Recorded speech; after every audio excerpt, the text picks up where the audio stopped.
नमस्कार. श्री स्वामी समर्थ सर्वांना. श्लोकदादूस चॅनलमध्ये तुम्हा सगळ्यांचे खूप खूप स्वागत आहे. स्वामी तुम्हा सगळ्यांना कायम सुखी ठेवो ही स्वामीचरणी प्रार्थना करते आणि आजच्या व्हिडिओला सुरुवात करते. तर आजचा व्हिडिओ असा आहे की आपण जेवढी जास्त सेवा करतो, देवाची भक्ती करतो, तेवढीच घरात आपल्या भांडणं होतात, दुःख होते, सतत कटकटी होतात. तर याबद्दल आजच्या व्हिडिओमध्ये आपण जाणून घेणार आहोत. तर व्हिडिओ शेवटपर्यंत नक्की बघा. नक्की काय कारणं आहेत ज्यामुळं आपण एवढी भक्ती करून पण आपल्या घरात सतत वादविवाद होतात. तर व्हिडिओ जर आवडला तर तुम्ही व्हिडिओला लाईक करा.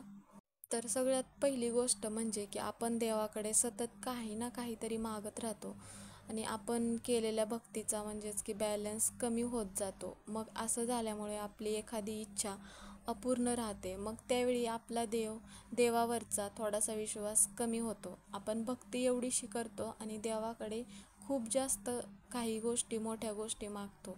आपली इच्छा पूर्ण न झाल्यामुळे मग आपल्याला थोडासा कुठेतरी देवाचा राग येतो. असे करणे मग चुकीचे आहे. देवावर पूर्ण विश्वास ठेवला पाहिजे. देव जे करतो ते आपल्या चांगल्यासाठीच करत असतो.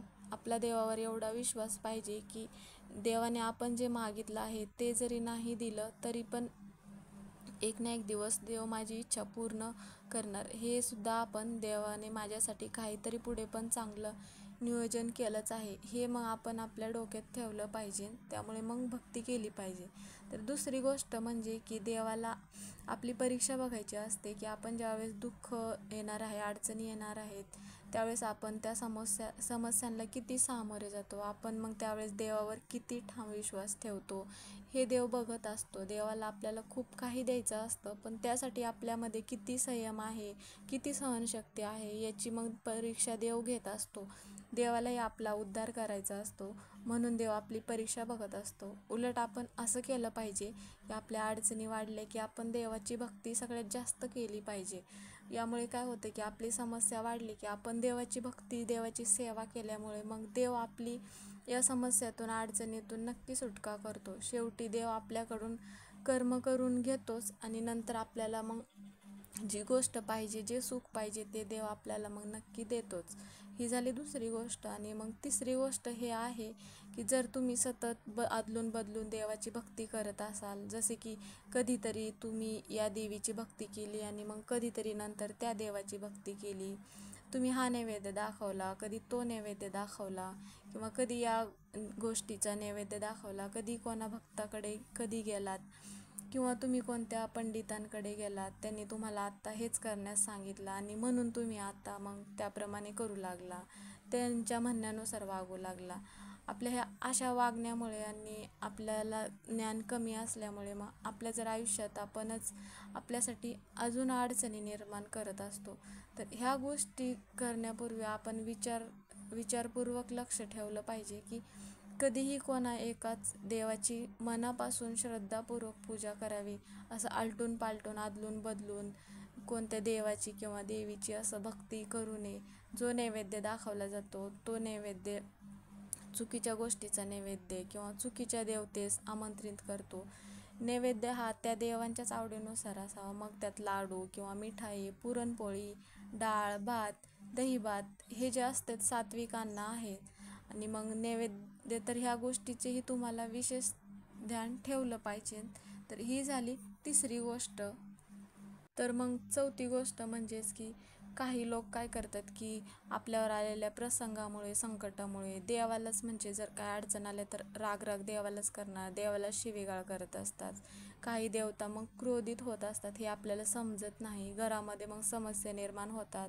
हे जेव्हा तुमच्या देवावरचा विश्वास उडतो, त्यांची सेवा करून ही, भक्ती करून ही काही आपल्याला फळ मिळत नाही असे जेव्हा काही लोकांना वाटू लागते, त्यावेळी त्यांच्यातून, त्यांच्या वागणुकीतून कळत न कळत अशा चुका घडतात, ज्यांच्या पुढे जाऊन खूप मोठा त्रास सहन करावा लागतो. या गोष्टीचे विशेष कारण म्हणजे की की आपण मग काहीही झाले तरी देवतांचा कधीच अपमान नाही केला पाहिजे, कधीच अनादर नाही केला पाहिजे, कधी पण देवांचा आदर केला पाहिजे. आणि पाचवे कारण असे आहे की आपण नवस बोलतो, जसे की लोक आपल्याला करता श्रद्धा भावाने कोणत्या तरी मंदिरात किंवा देवाकडे भावाने नवस बोलतात. कबुली देतात की आपल्या मुलाच्या किंवा मुलीच्या लग्नासाठी मूल व्हावे यासाठी किंवा अजून कोणती तरी कामासाठी नवस बोलतात. मग तो नवस इच्छा पूर्ण झाल्यानंतर त्या देवतेची जी इच्छा आहे, नवस बोलला आहे आपण, तो नवस विसरून जातात आणि तो नवस फेडला जात नाही. आणि मग त्या कारणामुळे पण काय होतं की त्या घरात मग सुख समृद्धी राहत नाही, अडचणी निर्माण होतात. काही देवतांचे वचन त्या पूर्तीसाठी बांधील असते. म्हणून काय होते की देव म्हणजे जो देतो तो देव ही काढून घेतो. कारण देवता जी आहे अशा गोष्टीत सुरुवात तुम्हाला स्वप्नांच्या माध्यमातून संकेत देत असतात. तरी आपल्याला म्हणजे समजत नाही की आपल्याला म्हणजे लक्ष विचलित होतं की काही गोष्टी आपल्याला समजत नाहीत की मग अशा प्रकारे जर सतत घडत चाललं तर पुढील अडचणीला मग आपल्याला सामोरे जावं लागतं. देवतांच्या शक्तीचे आपणास पुन्हा स्मरण व्हावे आणि आपणास त्यांचा विसर पडता कामा नये. आपल्या पितरांची आणि कुलदेवतांची पूजा अर्चना करावी. त्यांची सेवा न करणे हेही अत्यंत महत्त्वाचे कारण असून आपण अनेक घरगुती समस्या अडचणींना सामोरे जातो. बऱ्याच वेळा बरेच जण असा प्रसंगही करतात की माझं हे काम झाल्यावर चहा सोडेल किंवा हा पदार्थ खाणं सोडेल, पण काम झाल्यावर मी गोड पदार्थ खाणार नाही किंवा अजून कोणता तरी असेल. पण इच्छा पूर्ण झाल्यानंतर मात्र मग काय करतात की विसरून जातात. आणि इच्छा पूर्ण झाल्यानंतर कधीतरी कोणी आपल्याला काही गोष्ट खाण्यासाठी जर आग्रह केला तर आपण मग तो चहा घेतात किंवा गोड पदार्थ खातात. म्हणजे देवाला दिलेलं वचन विसरतात, म्हणजे वचनबद्ध राहत नाहीत. वचनबद्ध राहायला हवं. माझी इच्छा तर पूर्ण झाली, मग आता एकदा चहा पिल्यानंतर कोणती मोठी गोष्ट घडणार आहे असं मग त्यांना वाटतं.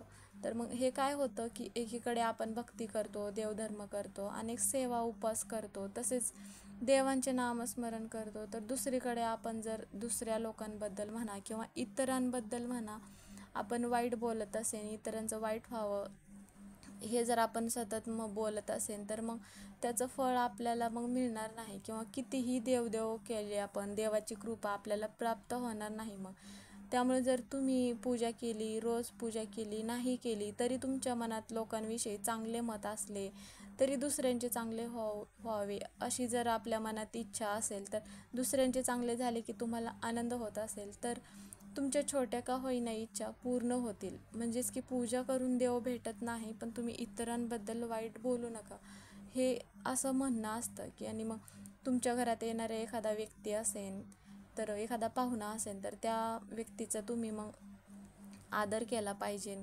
घरातील मग पदार्थ म्हणा किंवा पाणी पिल्याशिवाय जाऊ दिलं नाही पाहिजे. त्यामुळे काय होतं, त्यांच्या मनात तुमच्याबद्दल भावना तयार होते, सकारात्मक भावना तयार होते आणि त्यांचा जो आशीर्वाद असतो तो आपल्याला मिळतो आणि आपल्यावर देवाची कृपा राहते. तर मग घरात येणाऱ्या व्यक्तीचा मान करत असाल आणि त्यांच्या मनातील सकारात्मक भावना असतात ना त्या आपल्यापर्यंत पोहोचतात.